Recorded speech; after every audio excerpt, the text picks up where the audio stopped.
ঢালাও আসামি করায় প্রশ্নবিদ্ধ আইনি ব্যবস্থা, উদ্দেশ্য প্রণোদিত মামলা নিয়ে সতর্কতার আহ্বান।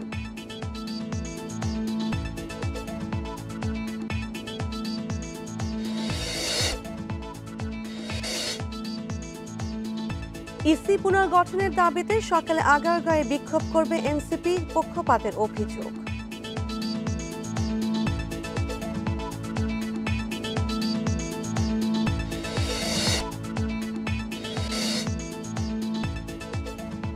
মেয়র পদ বুঝিয়ে দেয়া না হলে আন্দোলনের হুঁশিয়ারি, ইশরাকের শপথে রিটের আদেশ আজ।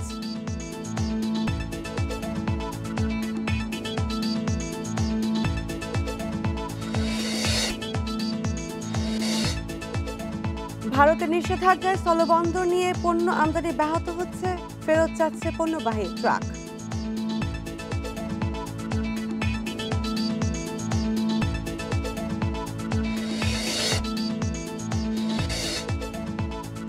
দশ মাসে ভোক্ত অধিদপ্তরে ৮৫,০০০ অভিযোগ, আইনি জটিলতার কারণে হচ্ছে না নিষ্পত্তি।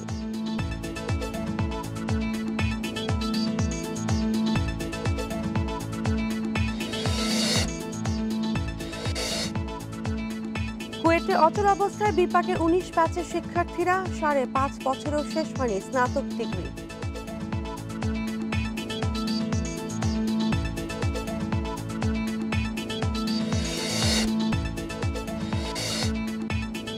সিরিজ নির্ধারণী টি-20-তে মুখোমুখি বাংলাদেশ আমিরাত, শারজায় খেলা শুরু রাত ৯টায়।